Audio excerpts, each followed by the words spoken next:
In stark contrast to the recent news of Bungie and Nintendo treating work-life balance as a priority, Jason Schreier has dropped an article called "The Human Cost of Call of Duty," and it is as serious as it sounds. Hey everyone, and welcome back to another report. Today we have a really grim one. It's no secret that the AAA industry is rife with mismanagement of both projects and of people, and today we have yet another example in Activision's handling of Call of Duty. So Jason Schreier posted his article, and sadly, none of it is surprising, although the depths of it is sometimes a little bit uncomfortable. So let's go through it. First of all, he provides some context for Call of Duty Black Ops 4 and how mismanaged it was. The game's new style of campaign was canned in early 2018. This was of no surprise, but a severe disappointment to staff since Black Ops 3 actually went through the same process. They had an open world campaign planned, but development on that was rebooted halfway through production, and they ended up having to crunch for the rest of the development period to ship a pared-back, more traditional version of the campaign. Then Black Ops 4 seems to have been a repeat of this. The game originally had big aspirations of a 2v2 campaign. You and your human or AI partner would pick a faction and play against a human or AI opponent of the opposite faction, with each faction trying to achieve their own objectives and hinder the other faction, sometimes directly in opposition. You'd be able to defect and switch sides throughout as well. This was built by the team after crunching hard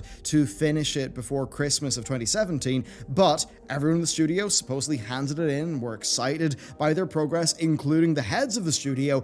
However, it was canned shortly after the new year because of technical issues and apparently negative feedback from playtesters who said that the gameplay was too repetitive.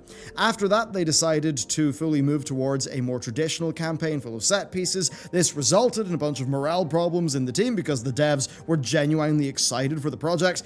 But sadly though, this reboot was only the beginning, because at some stage in early 2018, Black Ops 4's November release date was pulled forward to October 12th in order to beat Red Dead Redemption 2 to the shelves. At this point, the team pretty much knew that they did not have enough time to make a campaign, so they had to cut it entirely. It's a lot of work down the drain, and they knew that just zombies and multiplayer would not satisfy fans, so they pretty much grasped at straws and started working on Blackout, only 9 months before the game would hit shelves. They managed to reuse a lot of assets, but the team still believes it was a miracle of their own creation that the mode actually was able to come together as it did.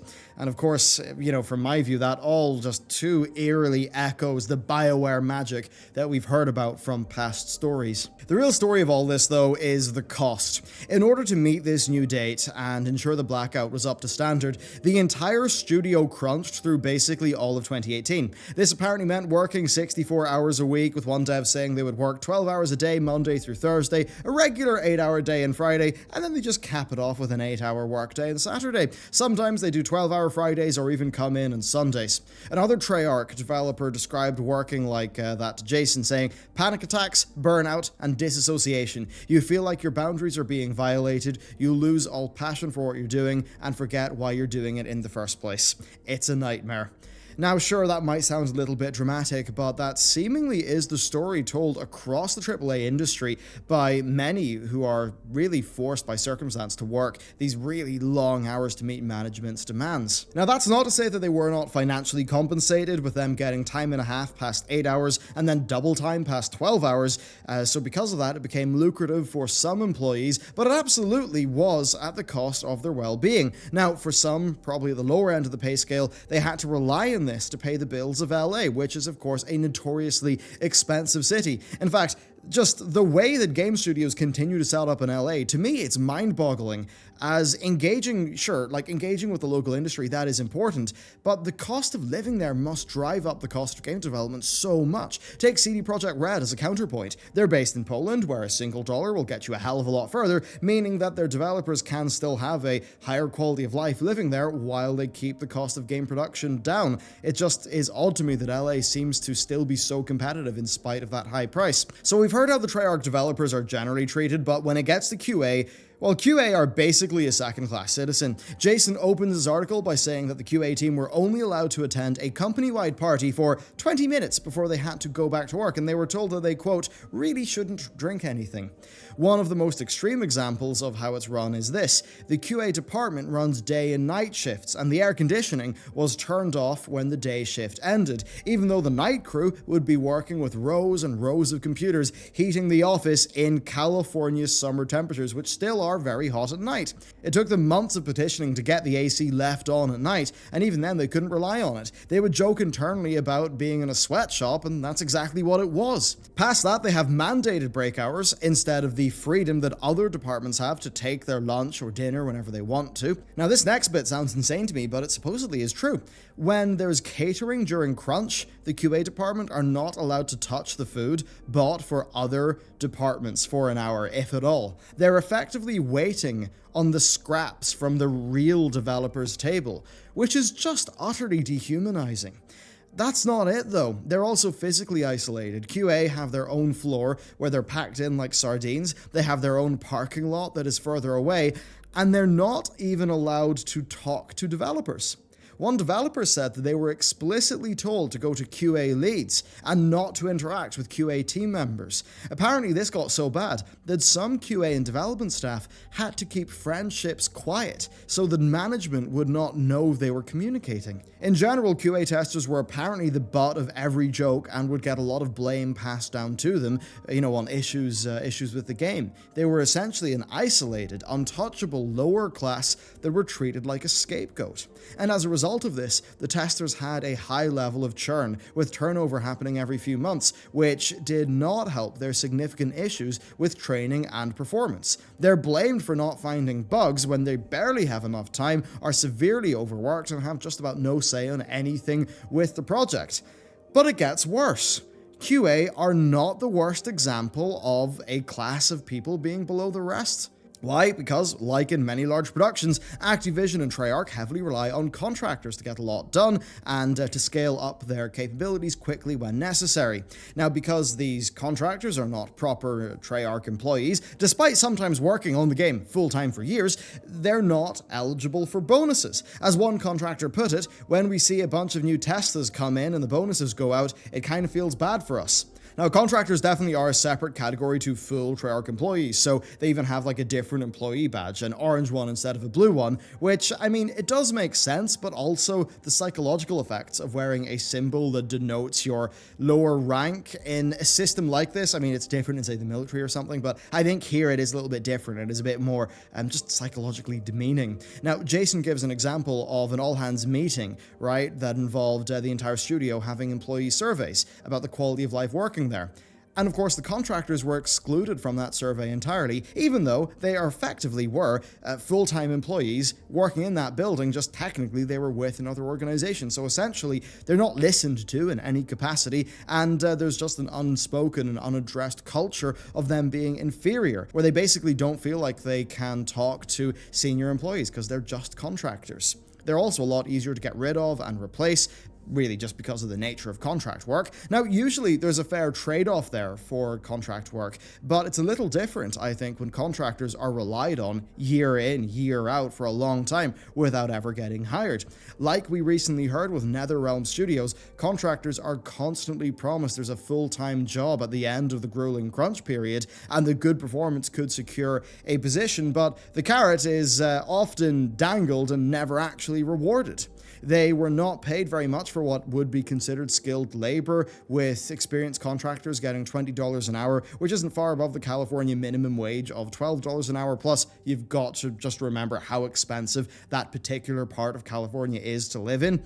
Now, that's even more insulting when Activision employees of the same role would be getting 30 to 40% higher pay. There's also no paid time off except for 6 holiday days a year. 6! That's mad, but only if they fit arbitrary conditions. So they need to work 510 non-overtime hours in the 13 weeks leading up to a holiday without taking a day off in order to qualify for a holiday. Now that means that a single sick day could cause the loss of significant holiday pay, and that is by design. That's how that pay or that holiday time system is made. Basically, there's two major issues outlined here. First, there's that the AAA games are often severely mismanaged. Now, it's fine to make mistakes, but the employees and the games are the ones that take the hit from this. And as for why, well, perhaps there's a lack of skilled developers who, rise up to a management level, right? Maybe that just doesn't happen as much because of industry burnout. At any rate, there's clearly a problem. And sure, managing a game project is far from easy, but there's a difference between like games that are made out of passion and ambition and the games that are just, there to be as profitable as possible while remaining at an acceptable quality. And it really seems like it's that push and pull that's the big challenge here. It's clear that Activision know what they want from their financial targets, but Treyarch and their employees seem to be targeting each other. There just seems to be a lot of chaos. There needs to be a more defined point, I suppose, where these groups can meet at the middle, like Treyarch and Activision and the employees in Activision, I suppose. Until then, they're just going to continue having these clashing goals which cause issues for everybody. As Jason puts it in his article, lack of communication leads to big creative reboots, leads to excessive crunch. And it seems like that's it. There's the employees who are passionate and have ambition and want to create, say, an interesting campaign for the game, but then that just goes against Activision's goals in the user testing, so it ends up getting scrapped, and then you get a bunch of crunch. And then the other issue, of course, is employees, especially contractors, being mistreated. They have to bear the brunt of managerial decisions, and there's a lot of cases where employees are taking hits to their personal lives in order to make up for the mistakes of management. And I'm genuinely shocked by some parts of this article. Contractors in QA are being treated to working conditions that remind me of some of the Amazon horror stories, which is really not good. These issues being exposed, of course, by Jason's good work is fantastic, and he's done a lot of work in this area recently, and it's good that there are some developers who are stepping up to the plate and taking a good stance. Perhaps Bungie are maybe not the most profitable developer in the world, after all, Activision did let him go, but they make a pretty damn good game, and as we recently covered in an episode of The Roundup, they did, delay what many would consider to be an important game fix for the sake of not overburdening their employees. Now, after this article went live, Jason got hold of an internal Treyarch email. It was from the studio leads, and it pretty much said the usual, that they take the employee well-being seriously, and that they want to improve work-life balance through better planning, production, and decision-making, as well as letting employees know that they can escalate issues to them when necessary. Now, statements like this are often made from the heart by the studio heads and whatever, and it's hard to fault them. Yes, Rome was not built in a day. You can't snap your finger and magically have all the problems be solved, so it is worth, starting the construction now than never at all. But in this case, the damage has been done, and this clearly has been an issue for a long time, so it's hard to take them that seriously. And it should not take a Kotaku article for managers to look at the health of their own studio. It's not easy, but yes, it is worth the effort, and it's the right thing to do. So, all in all, it's not a good situation here, and it seems like across the industry it's not good, but could be getting better, as even now consumers are actually a lot more aware of this as a problem. So, what do you think? Has this further soured what you think about Activision? Do you think this is an Activision problem, a Treyarch problem, or both? I'd love to hear what you think. Let me know down below. Thank you very much for watching this video, and with that, I'll see you next time.